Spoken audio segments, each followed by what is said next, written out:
Este video de automatización y control iniciaremos con algunos conceptos de automatización de procesos y posteriormente pasaremos a ver elementos de medición y control, específicamente hablando de sensores. Pues bueno, empecemos. El concepto de automatización suele utilizarse en el ámbito de la industria y hacen referencia a que una máquina desarrolle ciertos procesos o realice ciertas tareas sin intervención del ser humano. Estas tareas se consideran automáticas y de hecho cada uno de nosotros en nuestras casas hemos tenido algún acercamiento con este tipo de automatización. Algunos de nosotros hemos visto cómo se abre o se cierra un portón de manera automática, o cuando llegas a un estacionamiento y metes un boleto y la pluma se levanta. Ese es un proceso también semiautomático. O algún otro proceso, puede ser en una lavadora, cuando se descarga el agua y se centrifuga la ropa de manera automática. En alguna de las lavadoras ya muy modernas ya hacen todo el proceso. Entonces nosotros nos hemos visto envueltos en la automatización desde hace mucho tiempo, simplemente que ahora lo veremos desde el punto de vista ingenieril. Pues bueno, la automatización de procesos debe de cumplir con el siguiente lazo de control. Este lazo del control consta de 4 puntos importantes: lo que es el controlador, el proceso, el transmisor y la válvula de control. Estos 4 puntos son los que intervienen en cualquier tipo de automatización que nosotros deseemos hacer. Es muy importante conocer cada una de estas partes. Vamos a poner un ejemplo en algún proceso. Si nosotros quisiéramos que se llenara de manera automática nuestra cisterna o algún tinaco que tengamos con agua, nosotros lo que ponemos en el set point sería como un sensor de nivel o un punto de nivel hasta donde queremos o deseamos nosotros que llegue el agua. Por otra parte tenemos el transmisor, el sensor que nos va a estar mandando la señal real de donde se está el líquido o el nivel del tinaco o de la cisterna. ¿Esto qué quiere decir? El transmisor me va a estar mandando cada instante, cada momento, la posición del líquido hasta que llegue al set point. El set point va a estar dado por nosotros decidimos hasta dónde queremos que pare de llenar nuestra cisterna o tinaco. El controlador es la parte que va a hacer que el set point y el transmisor sean o lleguen a un mismo punto. Y por último tenemos la válvula de control. La válvula de control en el caso del proceso de la cisterna va a ser la apertura o el cierre de la llave donde está saliendo el líquido para llenar el tinaco. Y así como está este lazo de control para un sistema hidráulico que es nuestra cisterna o nuestro tinaco, nosotros también podemos tener otro lazo de control con estos mismos 4 elementos. Puede ser un sistema económico, un sistema biológico, un sistema neumático, un sistema eléctrico, un sistema mecánico. Nosotros vamos a ver en este curso cada una de las partes y vamos a iniciar por el set point.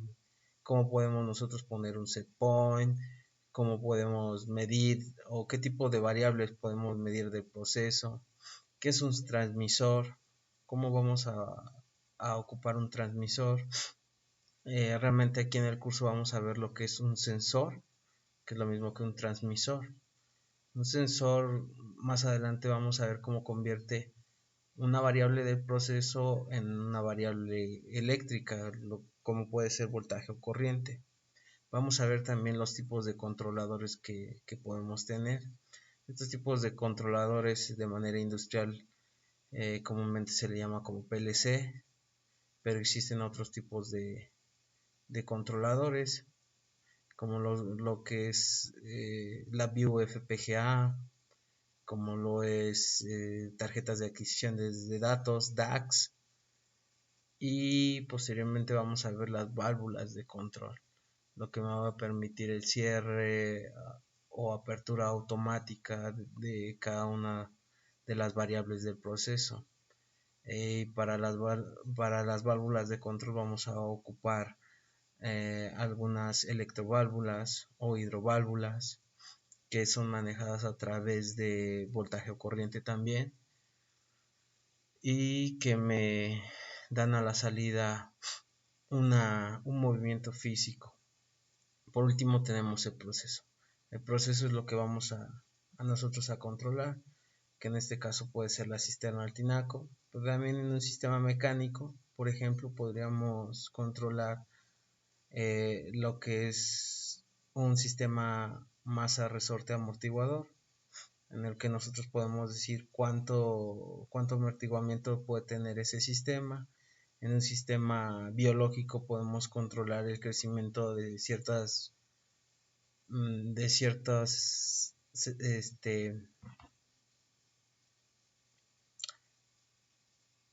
poblaciones biológicas que conviven en un bioreactor o reactor. También podemos verlo en un proceso neumático, en el cual podemos controlar la apertura y los cierres de cilindros neumáticos, de pistones neumáticos. Y otro proceso eléctrico puede ser el controlar la intensidad con la que se ilumina un cuarto, el voltaje que le llega a una máquina eléctrica, como puede ser un motor o un generador. Entonces nosotros vamos a conocer cada una de estas variables y las vamos a entender cada una de ellas. Vamos a pasar a la parte de elementos de medición y control. Y para que nosotros conozcamos los elementos de medición y control, vamos a empezar con el diagrama general de lo que es un sistema de control. El sistema de control, como ya se mencionaba anteriormente, requiere de sensores. Estos sensores me van a leer una variable física proveniente del medio ambiente y me la van a convertir a voltaje o corriente. Este voltaje o corriente pasa al sistema de control, el cual el sistema de control toma una serie de decisiones y pasa a la actuación. La actuación no es más que tener algún movimiento físico o alguna señal física. En algún movimiento físico, como lo podemos ver en la diapositiva, puede ser una bomba, un motor, pero también se puede considerar como un actuador una lámpara, un termostato, un ventilador, un pistón. También podemos tener actuadores de tipo sonido, como los que tienen ustedes en sus celulares. La bocina se puede considerar como un actuador. La misma pantalla de su celular se puede considerar como un actuador. Entonces, esto es el sistema de control que, como les comentaba, en cualquier proceso, ya sea físico, químico, mecánico, neumático, hidráulico, biológico, social, debe de contener todas estas variables para poderlo controlar. Y pues bueno, vamos a empezar con el concepto de qué es un sensor. ¿Qué es un sensor? Un sensor es un transductor que transforma un tipo de variable física como los fuerza, presión, temperatura, velocidad, eh, luminosidad, temperatura, en otro que solamente los sensores lo pueden convertir a voltaje o corriente. Al sensor se le conoce también como transductor y se utiliza para medir alguna variable física de interés. En el caso de la cisterna, del ejemplo de la cisterna, podemos tener un sensor de nivel para que nos indique dónde está o en qué posición se encuentra el líquido dentro de la cisterna. Algunos sensores y transductores utilizados más frecuentemente son para medir fuerza y presión, algunos para medir temperaturas como lo son termopares y algunos otros para medir velocidad como lo son los tacómetros o los velocímetros. Estas son algunas de las variables que se pueden medir, pero es muy importante recordar que un sensor va a ser un dispositivo que transforma una variable física o analógica en otro, y este otro puede ser voltaje o corriente. Vamos a ver ahora la clasificación de los sensores. Los sensores se pueden clasificar como analógicos, binarios y digitales, y esto es según el tipo de la salida que proporcionan. Por decir, los analógicos te pueden medir la temperatura de menos 20 grados centígrados a 50 grados centígrados. Esas son variables físicas. Nosotros sabemos que la temperatura se mide en grados Celsius, y lo que va a hacer un sensor analógico va a ser convertírtelo en otro, y en este caso puede ser una salida de voltaje que puede ir de 0 a 10 volts dentro de ese rango. ¿Esto qué quiere decir? Que cuando el sensor mida menos 20 grados centígrados, el sensor me va a medir 0 volts, y cuando el sensor me mida 50 grados centígrados, el sensor me va a dar 10 volts. Por eso se le conocen como sensores analógicos. Tenemos otro tipo de sensores que son los binarios, y entregan un nivel lógico. Este nivel lógico puede ser 0 o 1, o puede ser también todo o nada. Por decir, pueden imaginarse el sensor de la barra cuando van a comprar al súper, y el sensor detecta si hay presencia de un objeto cuando ponen su mandado, sus compras del súper en la banda. No sé si se han fijado que se detiene. Cuando esto pasa, este entrega un nivel de ¿existe algo? Sí. ¿No existe nada? No. Entonces, si existe algo, se detiene la banda. Si no existe nada, la banda empieza a trabajar. A este tipo de sensores se les conoce como binarios, porque tienen una salida de todo o nada o de niveles lógicos. También tenemos los sensores digitales, o se pueden clasificar como digitales. ¿Esto qué quiere decir? Que de alguna manera nosotros midamos la temperatura de 0 a 20 grados centígrados, y esto no me lo dé en una variable analógica de 0 a 10 volts, me la dé en una señal digital de 0 a 5 volts, o un tren de pulsos que de determinado tiempo está arriba 5 volts, abajo 0 volts. Más adelante explicaré un poco más a detalle qué es un sensor digital. También los sensores se pueden clasificar por su estructura interna. Hay algunos que se conocen como pasivos y otros como activos. Los pasivos no necesitan alimentación. Estos pueden ser resistencias o termopares que cambian su valor dependiendo de la luz o de la temperatura. Por otro lado, tenemos los activos. Los los sensores activos requieren estar alimentados. ¿Esto qué quiere decir? Que siempre necesitan una fuente de energía. A diferencia de los pasivos no necesitan una fuente de energía. Los activos sí requieren de una fuente de energía para poder funcionar. Un ejemplo de un sensor activo podría ser el mismo sensor de la banda de la caja del súper. Ese es un sensor activo porque requiere de estar conectado a la alimentación o a una fuente de energía eléctrica para poder funcionar. Por otro lado, tenemos los pasivos. Un ejemplo de un sensor pasivo puede ser un termopar. Dependiendo de el calor que le llegue al termopar, me va a dar cierto valor a la salida. Y un termopar no necesariamente, o hay algunos termopares que no necesariamente requieren una fuente de energía. Solamente los termopares más modernos requieren de una fuente de energía, pero anteriormente todos los sensores eran sensores pasivos. De hecho, en algunos de los procesos que les comentaba, solamente hay puros sensores pasivos. Actualmente todavía no hay sensores activos. Un ejemplo puede ser la medición en los bioreactores para medir el pH o la temperatura. Son sensores pasivos.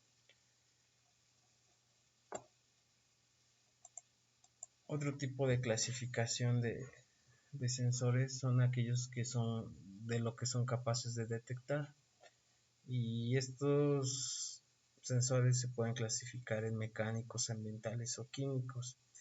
Hay algunos sensores que detectan parámetros relacionados a acciones mecánicas como contacto, aceleración, velocidad.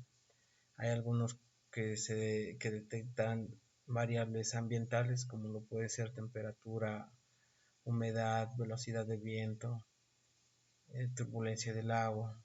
Hay otros que se pueden clasificar como químicos para medir el dióxido de carbono, los niveles de oxígeno o la contaminación en el aire, el azúcar en la sangre.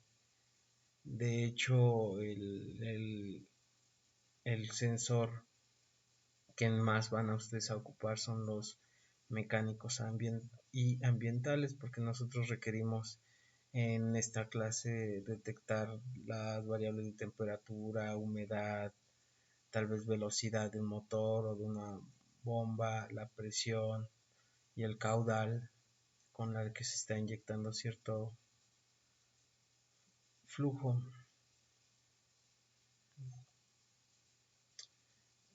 Ahora podemos ver algunos tipos de sensores, los cuales son de uso industrial. Tenemos unos mecánicos que son conocidos como limit switch. En estos sensores mecánicos obviamente no me van a mandar una variable eléctrica como voltaje o corriente cuando sea presionado físicamente, porque tienen una actuación mecánica. Tenemos otros como lo son ultrasónicos, que van a determinar cierta presencia de algún objeto. Un ultrasónico es parecido al que está en el súper. Tenemos inductivos, tenemos capacitivos, tenemos fotoeléctricos. Algunos de los parámetros que miden y cómo entregan el valor de los sensores, como lo mencionábamos hace rato, son de salida analógica, que van de 0 a 10 volts. O esto puede cambiar. Puede ser de 0 a 20, 30, 40 volts. Es una salida analógica. Tenemos la salida digital, que va de 0 a 5 volts de corriente continua. Tenemos la salida de bucle de corriente de 0 a 20 miliamperes, de 4 a 20 miliamperes, de resistencia variable, de nivel lógico de 0 o 1, todo o nada, de interruptor abierto o cerrado, de codificación digital. Estos de codificación digital generalmente llevan un protocolo de comunicación especificado por el fabricante, y estos protocolos de comunicación ya son estándar. ¿Esto qué quiere decir?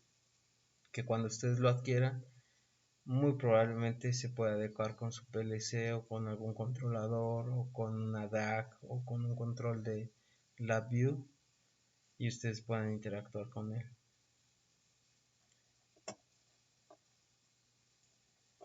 En la imagen que vemos en la diapositiva podemos ver como cierto nivel de temperatura que va de 0 grados Celsius hasta 110 grados pueden ser convertidos a una salida de voltaje, como lo vemos en el eje de las Y, que va de 0 a 3.5 volts.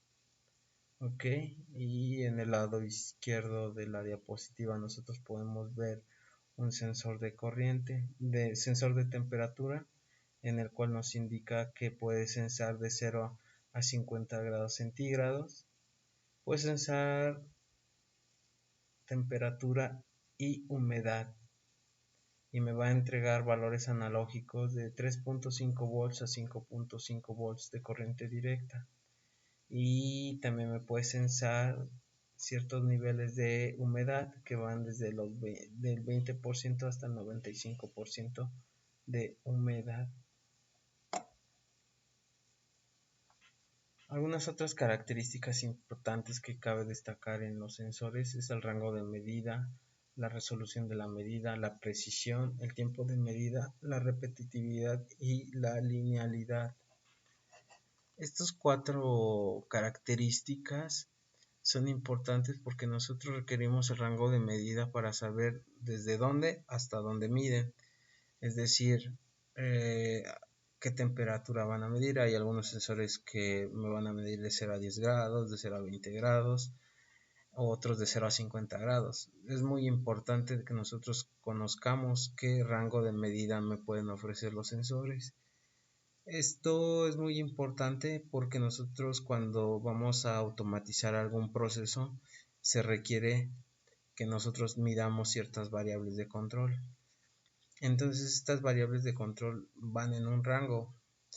Este rango de medida no debe de estar por debajo de la medida que da, ni muy arriba de la medida que da, porque intervendría con otra variable que está más abajo, que es la precisión, que es la tasa del error de la medida en porcentaje, que esto va de más o menos 1% de precisión hasta más o menos 10% de precisión. Es decir, ¿con qué precisión me está midiendo? Si nosotros tuviéramos una precisión del 50%, vamos a suponer de un sensor del proceso hidráulico de medición del nivel, y si ese sensor tiene la precisión del 50%, no sabríamos si ya se llenó o si está muy por arriba del nivel que nosotros deseamos. Por eso es muy importante que estas 5 o 6 características de los sensores vayan de la mano. ¿Por qué? Porque nosotros necesitamos estar dentro del rango de la medida.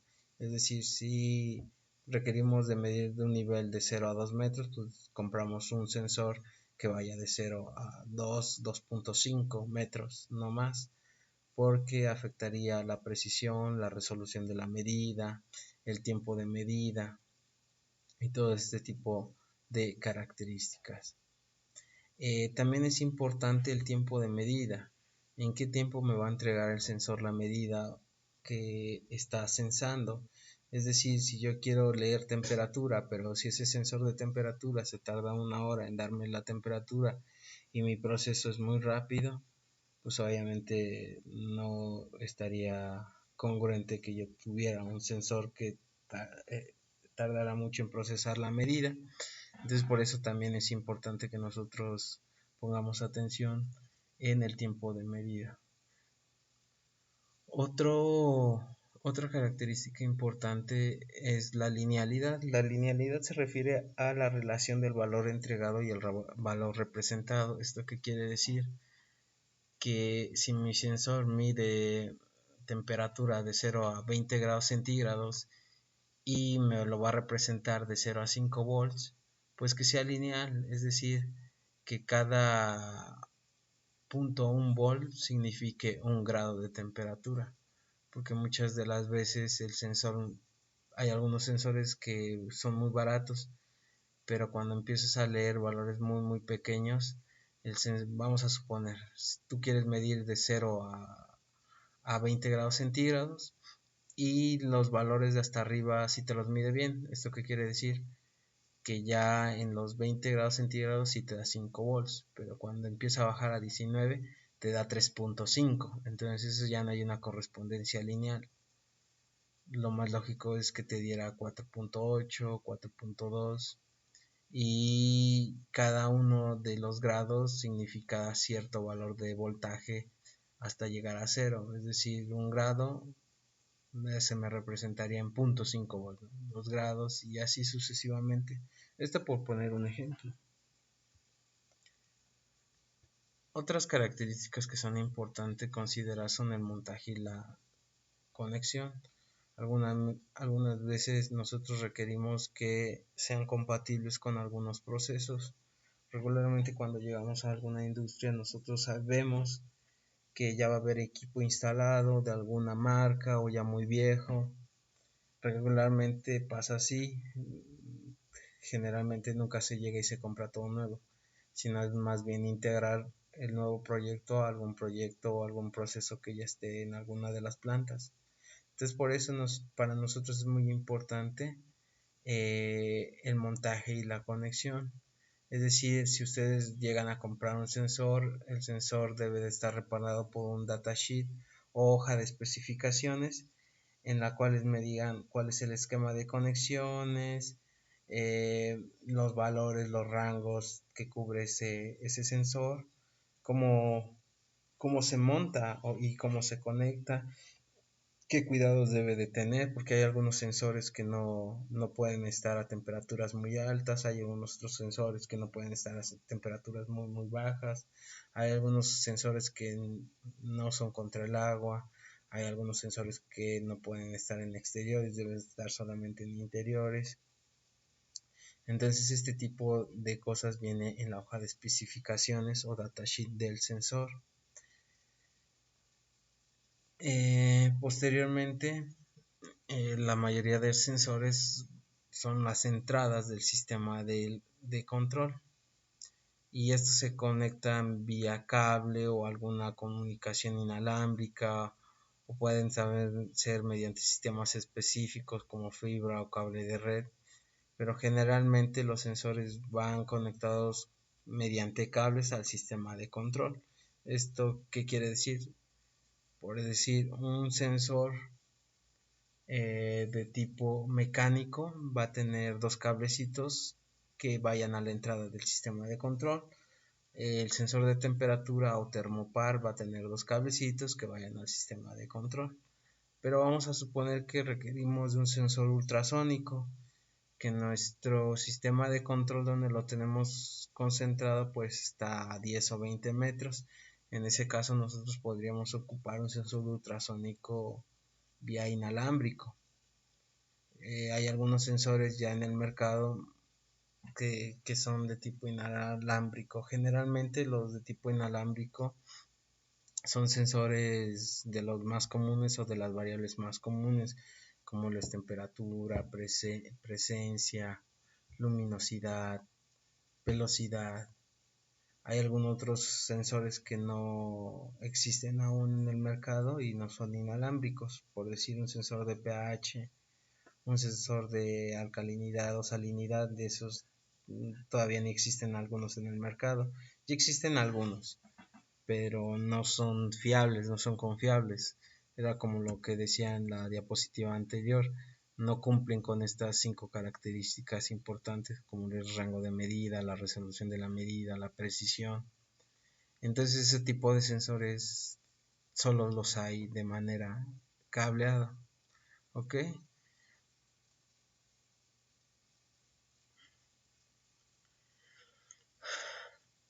A pesar de que los sensores pueden medir magnitudes físicas variables como la temperatura, humedad, presión y nos entregan niveles discretos, todos o nada, unos y ceros.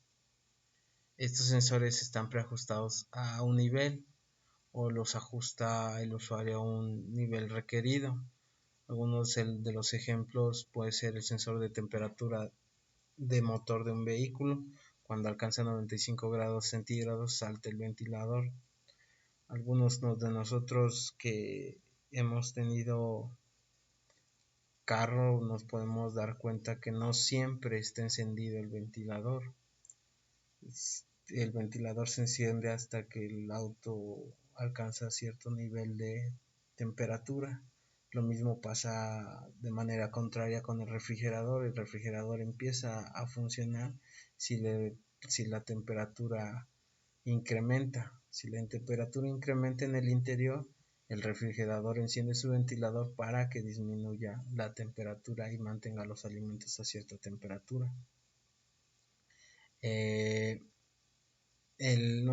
Vamos por otro ejemplo, el sensor de humedad. El sensor de humedad está por debajo de un nivel ajustado.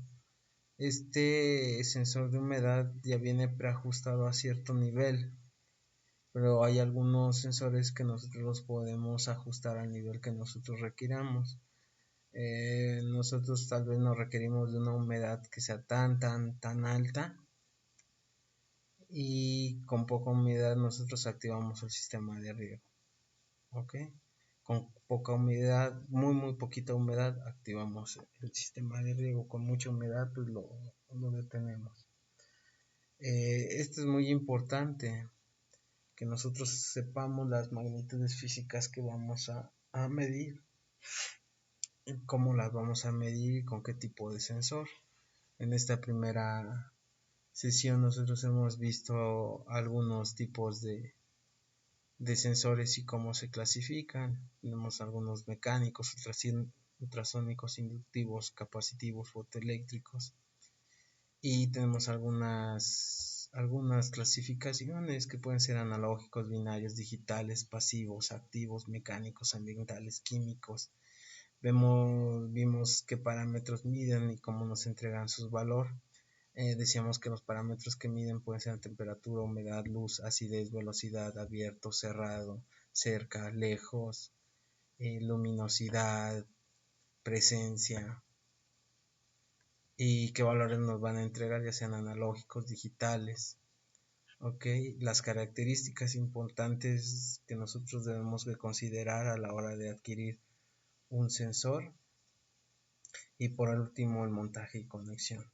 El montaje y conexión, ya sabemos que un sensor va a ir directamente al sistema de control a través de cable, pero también existen algunos otros sensores que pueden ser a través de comunicaciones inalámbricas.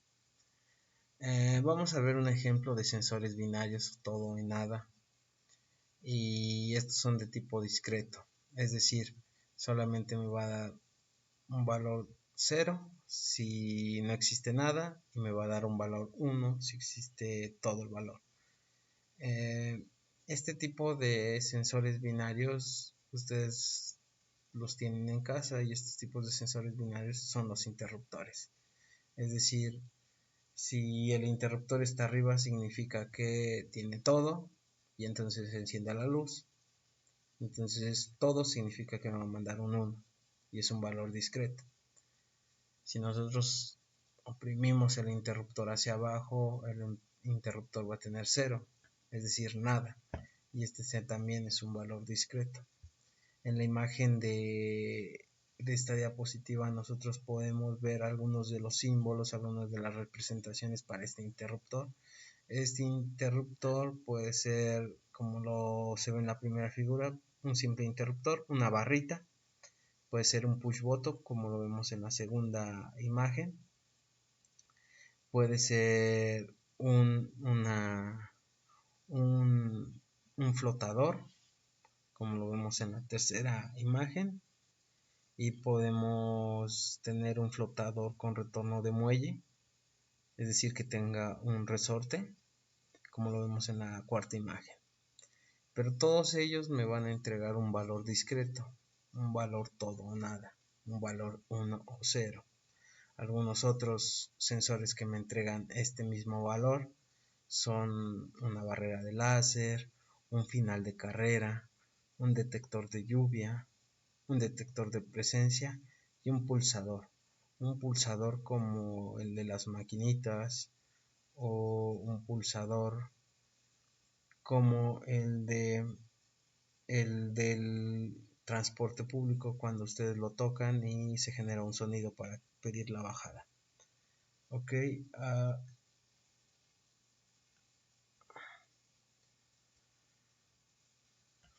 tenemos algunos otros tipos de sensores que ya son un poco más sofisticados, los cuales no solamente me van a entregar un valor discreto, tal vez me van a entregar un valor digital, como son termostatos ajustables, un interruptor crepuscular, un interruptor nivel de líquido, que algunos de ellos no solamente me van a entregar un valor discreto. En el caso de los termostatos ajustables, ellos sensan la temperatura, pero me van a entregar una señal digital.